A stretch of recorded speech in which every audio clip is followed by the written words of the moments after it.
Hola, buenos días. En este vídeo voy a responder a todas las preguntas y dudas que me dejasteis en el vídeo que hice hace poco sobre la inversión indexada. El enlace a este vídeo lo dejo por aquí por si no lo habéis visto. He elegido como primera duda una que me parece muy importante para entender todas las demás y también todo lo que escribo en mis libros, todos los vídeos que hago, todos los que escribo en el foro y en todos los sitios. Uno de vosotros decía que Buffett recomienda la inversión indexada a la gente y que a quién había que creer entonces. Para mí lo importante es que os deis cuenta que no se trata de creer, sino de entender. Porque uno de los problemas de la sociedad actual es que nos inducen a creer en unas personas o en otras de cada tema del que se habla. Esto pasa en la economía, en la política, en la bolsa y en cualquier cosa que se os ocurra. Y el problema es que en muchos de los temas en los que se cree en una persona o en otra, o se opina en una cosa o en otra, pues lo que sucede es que son hechos objetivos que o se conocen o no se conocen, pero no se puede opinar sobre ellos. Por ejemplo, en realidad no podemos ni opinar ni creer que 2 más 2 son 4, es algo que o lo sabemos o no lo sabemos. Y justo por eso, además de hacer vídeos sobre bolsa, hago vídeos sobre economía y sobre política, porque son 3 temas que están completamente interrelacionados. Yo llevo décadas investigando estos 3 temas y creo que son muchísimo más sencillos de lo que aparentan. Entonces, lo que tenemos que hacer es aislarnos de todo el ruido que nos llega a diario y centrarnos en las cosas que son de verdad importantes en cada uno de estos temas. Pues lo que yo os contaba en el vídeo anterior es un efecto matemático que es así. No podemos opinar si es así o no es así, ni creer si es así o no es así, sino que es un efecto matemático y tenemos que conocerlo simplemente. Por eso, en el otro vídeo yo no os daba mi opinión, simplemente os explicaba que la inversión indexada se compra más de las empresas cuando están más caras y se compra menos de esas mismas empresas cuando están más baratas. Y esto es así porque los algoritmos de los índices funcionan así, no es una opinión, sino que es un hecho objetivo. Pensad una cosa, ¿cuántas gestoras y demás que se dedican a la gestión indexada os han explicado alguna vez realmente qué es lo que hacen y en qué consiste exactamente replicar un índice? Yo no he visto a ninguno que lo haya hecho. Lo que hacen o lo que suelen hacer es decir que es peor invertir en fondos de inversión de gestión activa. Pero ellos no explican realmente qué es lo que hacen con detalle. Esto es un poco como el tema de los políticos cuando dicen votadme a mí que los demás son peores. Y claro, hay que decirles, bueno ya, pero ¿y tú qué vas a hacer? Porque que los demás sean malos no te hace bueno a ti. Así que todo lo que os conté en el otro vídeo sobre la gestión indexada y lo que os voy a contar en este son datos públicos. Y si miráis esos datos públicos llegaréis a las mismas conclusiones porque son efectos matemáticos, no son cosas opinables.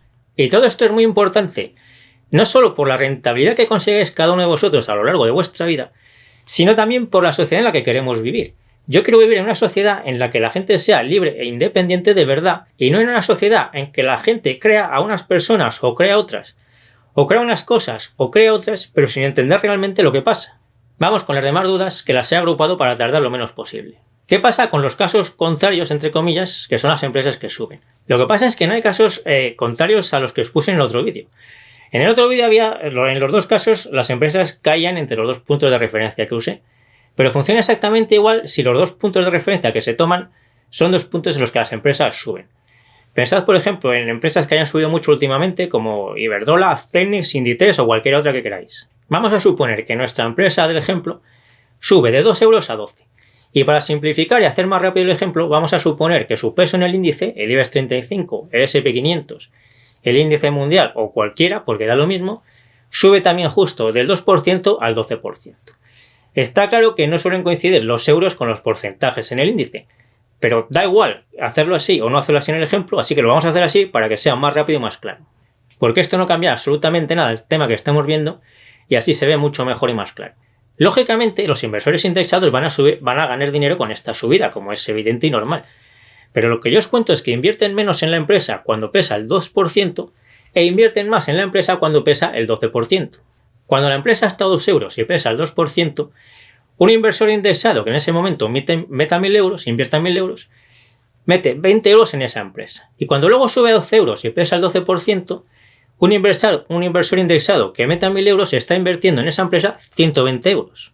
Así que también si cogemos el caso de una empresa que ha subido entre los 2 puntos de referencia, pues también los inversores indexados invierten menos cuando está más barata y más cuando está más cara, que es exactamente lo mismo que os contaba en el vídeo anterior. Por eso el caso de las empresas que suben no es el caso contrario al caso de las empresas que bajan, sino que es exactamente el mismo caso. Si ahora esta misma empresa, la que subió de 2 a 12, entra en un movimiento lateral entre 10 y 12 euros, pues los inversores indexados, bueno, y el porcentaje también oscila entre el 12% y el 10%, para hacerlo fácil, pues los inversores indexados cuando pese el 12% e inviertan 1.000 euros, invertirán 120 euros en esa empresa.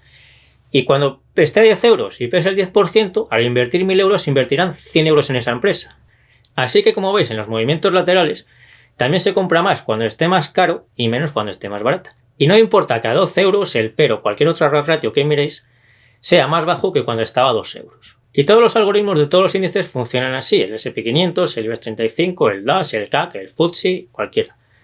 Y esto pasa, por tanto, en el 100% de los índices, con el 100% de las empresas y el 100% de los días. Otra duda era que los índices mundiales en este espacio de tiempo, el del vídeo anterior, lo habían hecho que mejor que Santander y Telefónica, que eran las empresas del ejemplo. Y sí, eso ya lo sé, pero es que yo os hablo de una cosa totalmente diferente. Es mejor usar empresas como ejemplo que usar empresa A y empresa B, por eso usé Santander y Telefónica. Pero lo que yo os explico es un índice, un efecto matemático que funciona así con todas las empresas del mundo, en todos los índices del mundo y todos los días del año. También en los índices mundiales funciona así. Los índices mundiales, si alguno no lo sabéis, son índices que construyen algunos bancos de inversión o quien sea, con empresas de todo el mundo. Entonces no se trata de comparar la rentabilidad de Santander, Telefónica o cualquier otra empresa del mundo con los índices mundiales, ni con ningún otro índice, sino entender un efecto matemático que funciona así en todos los índices de todo el mundo. Es decir, en esos índices mundiales que lo han hecho mejor que Santander y Telefónica en esos años del ejemplo, pues pasa exactamente lo mismo, que los inversores que invertían en esos índices mundiales compraban más de las empresas cuando estaban más caras y compraban menos de esas mismas empresas cuando estaban más baratas. Vamos a ver otro ejemplo. Suponemos un índice en el que solo están Google y Apple. Son todas las empresas para que sea más claro. Y podéis elegir las que os parezcan mejores y más baratas del mundo. Amazon, Facebook, la que queráis. Está claro que estas dos empresas lo han hecho mejor que Santander y Telefónica en los últimos años. Y vamos a suponer que el peso de estas dos empresas, Google y Apple, en este índice imaginario oscila entre el 40% y el 60%. Pues cuando Apple sube más que Google, y Apple pesa el 60% y Google el 40%, de cada 2.000 euros que invierten los inversores en ese índice, invierten 1.200 en Apple y 800 en Google. Y cuando pasa al contrario, que Google sube más y pesa el 60% y Apple el 40%, pues entonces de cada 2.000 euros que invierten los inversores indexados en ese índice, ahora invierten 1.200 en Google y 800 en Apple. Es decir, son las dos mejores empresas del mundo, las que vosotros hayáis querido elegir, están muy baratas, pero los inversores indexados invierten siempre en la empresa en la que está más cara y menos en la que está más barata.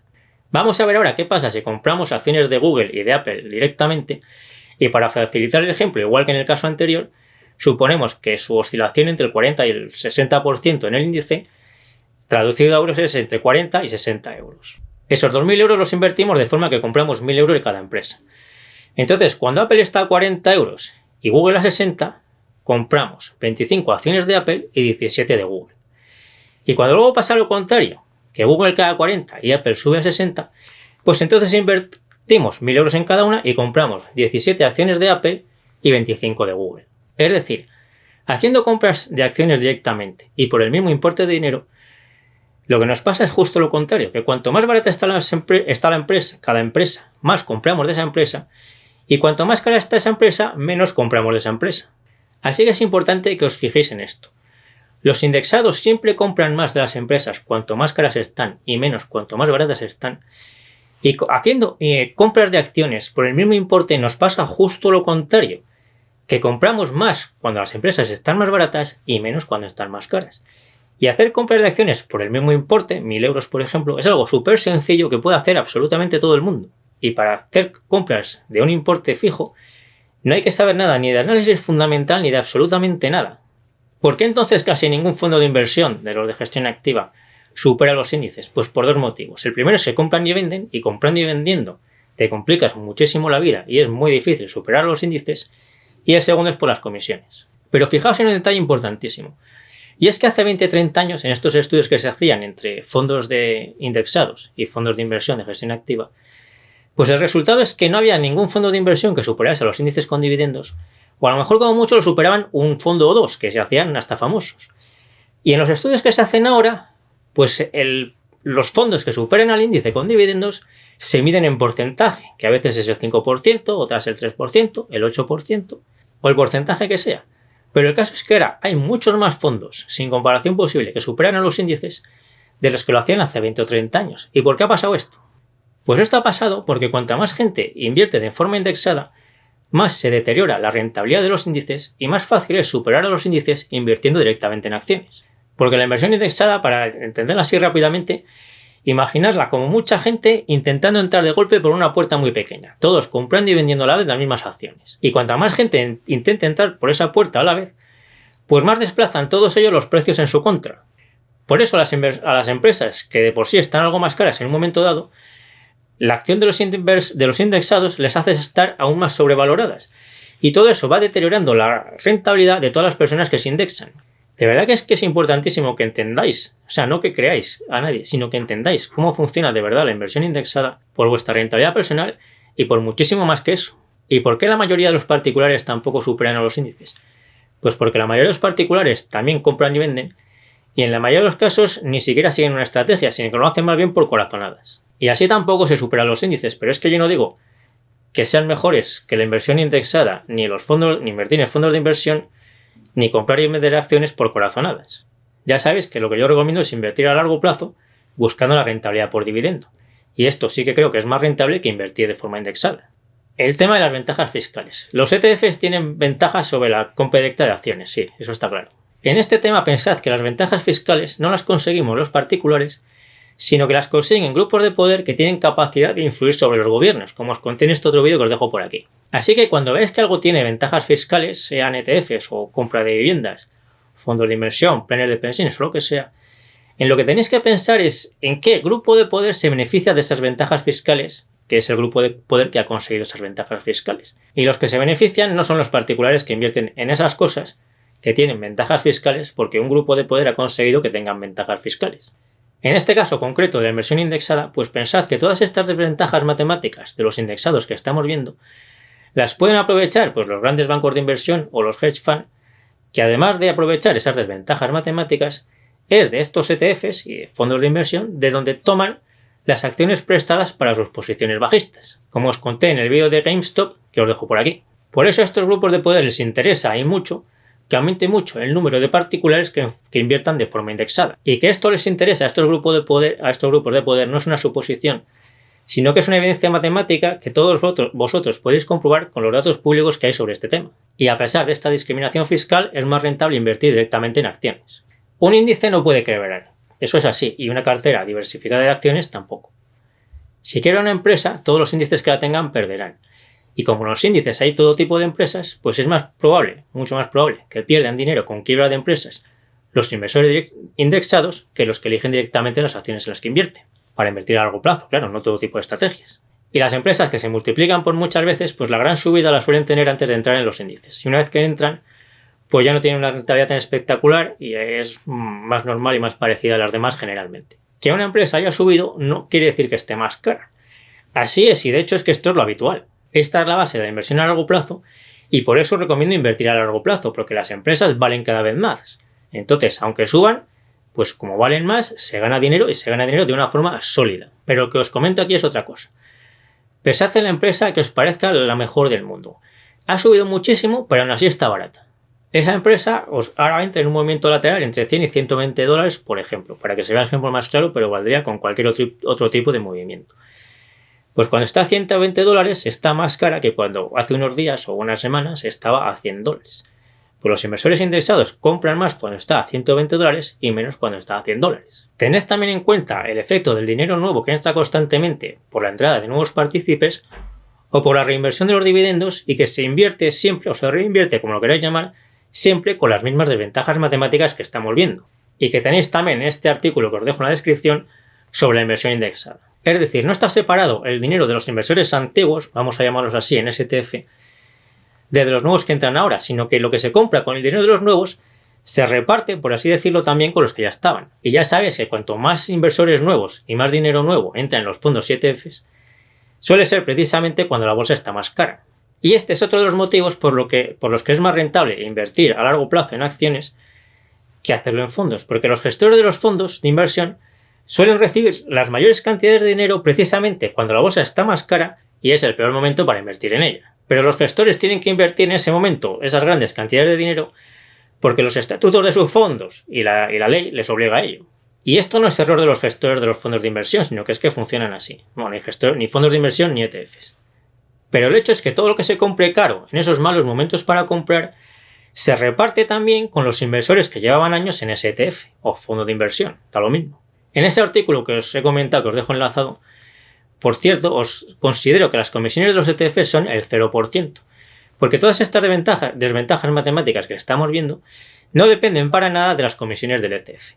Entonces, aunque no sea así, porque realmente tienen comisiones, para que sea más claro, en ese artículo supongo que las comisiones de los ETF son el 0%. Otras desventajas matemáticas de la inversión indexada que ves en ese artículo es que los indexados suelen comprar caras las empresas que entran en los índices y vender baratas las que salen. Y también que suelen entrar y entran en todas las burbujas sectoriales que haya. Como por ejemplo la burbuja de Internet, la de los bancos, la de las inmobiliarias y todas las que ha habido y todas las que habrá. Y así, como hemos visto en este vídeo y en el anterior, es como funcionan todos los productos indexados. Los fondos de Vanguard y de BlackRock, los robo-advisor, los futuros sobre índices y cualquier otro producto que lo que haga sea replicar un índice. Como os decía al principio, todo esto es algo público. Yo simplemente os lo he resumido y os lo he explicado. Pero todo esto son datos públicos que podéis comprobar por vosotros mismos. Me parece un tema muy interesante por vuestra rentabilidad particular y también por la sociedad en la que queremos vivir. Cualquier duda que os quede, como siempre, me la dejáis en los comentarios. Y yo me despido ya hasta el próximo vídeo y nos seguimos viendo en el foro de invertirenbolsa.info, en Facebook y en Instagram.